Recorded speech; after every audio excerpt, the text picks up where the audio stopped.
Her face changed from shock to pure fear. She motioned for me to check what was below in the dark.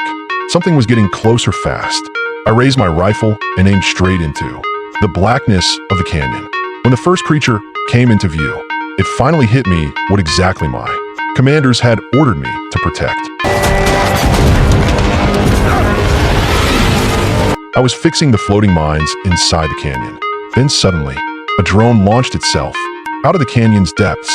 Weirdly enough, the short-range defensive anti-aircraft systems never fired. Obviously, the drone wasn't marked as a threat. This strange sight left me completely lost. I looked over at my Russian partner, a woman stationed across from me. Even she had never seen anything like it. Both of us were top-tier snipers, one US, one Russia, secretly sent to this remote canyon they called the Gates of Hell. It regularly spawned horrifying things called Hollow Men. For an entire year, our orders were to steer clear of any engagement. But I couldn't help being drawn to her beauty and shape.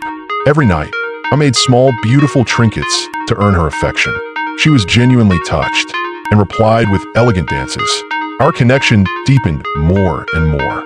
Outside of keeping watch, we passed every moment we could together like this, even though we were never allowed to touch. Just laying eyes on her gave me total calm. We spent one warm winter that way. I thought it would never end, until the day she got word that her father had passed. She sat weeping alone in her tower. I hurried to ask what had happened. Even though our posts were almost a kilometer apart, I needed to see her more than ever.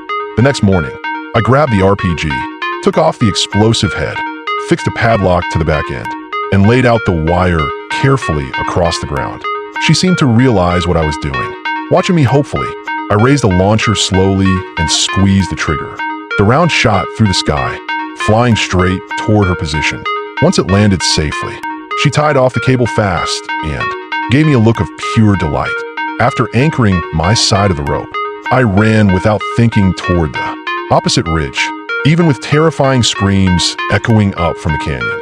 I was set on getting to her, even if I had to crawl, completely drained. I finally made it right in front of her. Good evening, Jossa. Even though I'm not supposed to be here. Good evening, Levi.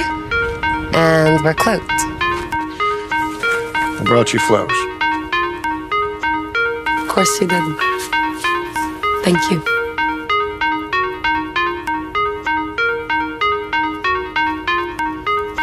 You're staring. Sorry. It's, Yes? There's a lot more green in your eyes than I was expecting. We stayed up talking forever, getting even closer. Then morning hit fast. To keep my commanders from finding out, I had to go, even though every part of me wanted to stay.